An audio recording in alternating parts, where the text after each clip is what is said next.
Hello there. Welcome back to Proactive New York. Joining me today is Michael Moe, CEO at KULR Technology Group. Michael, good to see you again. How are you? Hi, I'm doing well. Thank you for having us again, Christine. Great to see you. How are you? Of course, I'm good. Thanks for asking. Exciting times for you as the group has recently reported first quarter earnings for 2022. Can you walk us through your performance here? Yeah, sure.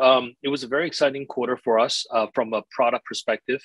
As we ship samples to our metaverse customer, we performed battery cell testing work for NASA for the Artemis program, which is their mission to go to the moon by 2024, with the first woman and a person of color back onto the moon. So that's super exciting.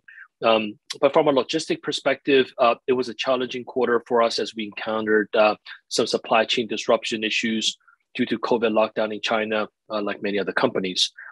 We generated roughly over $200,000 in revenue. We also had over $325,000 worth of inventory that we built, and that could have been recognized as revenue in the first quarter, but ended up not being shipped due to the COVID lockdown. But we're happy to report that these products have been shipped to the customer when the lockdown eased a bit recently. And then much of the COVID-related challenges have meant that it's delay in product shipment, but not cancellations. So as the restrictions ease in the coming months, we expect that we will lose, that we'll make up for lost time in revenue as we move through our sizable inventory. So we're still very confident in our growth for the rest of the year, and we're taking steps to support our current operations and also future-proof our business in the face of ongoing supply chain challenges and then potential future COVID-related event risks. You also did announce a strategic financing as well. Can you talk a bit more about the purpose of this deal? Yeah, that's right. So we have some news outside earnings that we're excited to discuss today. We announced that we have secured a $55 million capital for us to drive two key growth initiatives. Now, one is that we're working on securing battery cell supplies of over 500 megawatt hours in energy capacity from tier one battery manufacturers. We're securing the inventory in anticipation for fast growth of demands from our key end markets. The second initiative is to further control the supply chain and manufacturing costs and risk by bringing much of that production capability into North America. So given the current global macroeconomic conditions and also geopolitical risks, we believe that it's going to be essential for us to shore up our supply chain, take further control of our operations locally, and keep thinking ahead. Now we have the access to capital to do so. This opportunity will also allow us to maintain our gross margin and as improvements in logistical flexibility, response time. Those would be more than offset any potential labor cost increases. So by securing these resources and infrastructure we need, we can build confidently going forward and be in a strong position to grow in these key market areas. You mentioned the 500 megawatt hours of battery cell supply. So what exactly does that mean?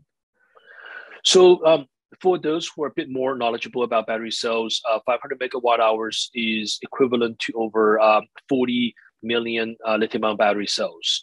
But in more general terms, that's about the amount of energy that's capable of powering approximately 40,000 homes using the current available domestic storage products such as the Tesla Powerwall. But in revenue terms, these battery cell supply will present tremendous growth opportunity for KULR. By integrating these cells with our thermal management and battery safety technologies for the energy storage and e-mobility markets, will present a top-line revenue opportunity of between $250 to $300 million in the next few years. So by then, we should have supply and pricing power for the foreseeable future, which will allow us to really accelerate growth in those markets. Yeah, that's pretty significant. So in addition to what you've already shared, what are some other exciting short-term milestones that investors can look forward to? Yeah, two really exciting product development and customer engagements. One is actually we talked about the metaverse application, which we ship to the customer. It is to pick up electrical pulse signals from the user as input to interact with the metaverse and traverse in it.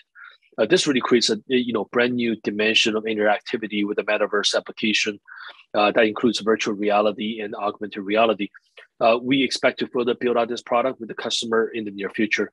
And another one is solid state battery materials. So we're super excited about it. We've been talking about for a while now about development of using the carbon fiber substrate inside a battery to make them charge faster and make them higher energy density. So our battery cell development has produced our own solid state battery electrolyte.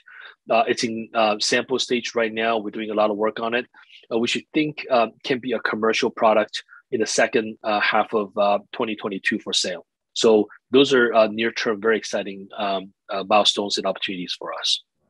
All right. As always, we look forward to following the story here. Michael, thanks so much for the time. I appreciate it. Thank you so much.